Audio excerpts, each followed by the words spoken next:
ujian. Itu disebut dengan ikhtiar. Atau berlatih sebelum lomba, itu juga disebut dengan ikhtiar. Bekerja dengan jujur dan disiplin, itu juga termasuk ke dalam ikhtiar.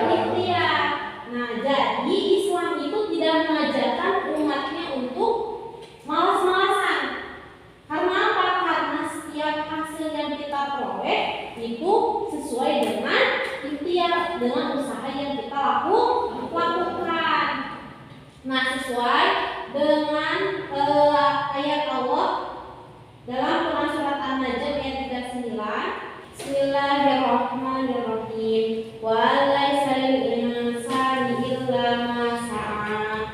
Yang artinya bahwasannya manusia itu hanya akan memperoleh apa yang sedang dia usahakan. Nah, kalau kita contoh kita pengen menjadi tadi seorang pembisnis. Nah, berarti kan kita harus berusaha bagaimana caranya kita bisa menjadi seorang pembisnis. Berarti kan belajar dengan sungguh-sungguh, belajar nih mempelajari apa tentang bisnis, bagaimana, tentang pasti kan tentang manajemennya bagaimana, tentang usaha itu seperti apa. Nah, itu kan termasuk kepada ikhtiar kita. Lalu yang kedua yaitu tadi apa? Tawakal. Apa itu tawakal? Yaitu sikap berserah diri kepada Allah setelah kita melakukan ikhtiar secara maksimal. Nah, jadi tawakal itu bukan pasrah saja tanpa adanya usaha, tapi perlu sama kata dibarengan itu ayeuna tawakal itu ikhtiar. Nah, jadi makanya tawakal itu ditempatkannya setelah kita ikhtiar.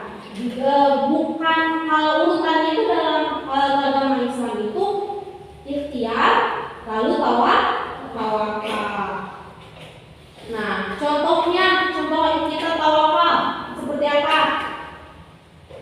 Contohnya kita akan melaksanakan ujian, lalu kita belajar dengan sungguh-sungguh. Nah, pada hari pelaksanaan ujiannya kita berdoa, berserah diri kepada Allah tentang hasil yang akan kita dapatkan. Nah, itu disebut contoh dari tawakal. Nah, apa hubungannya ikhtiar dan tawakal? Kalau ikhtiar tanpa tawakal berarti kita apa? Ikhtiar tanpa adanya tawakal berarti kita sombong, merasa apa yang kita peroleh itu hasil dari diri kita sendiri tanpa ada campur tangan yang menciptakan kita gitu. Jadi perlu pentingnya kita tawakal itu seperti itu. Lalu jika kita tawakal tanpa adanya ikhtiar berarti apa? Berarti kita termasuk kepada golongan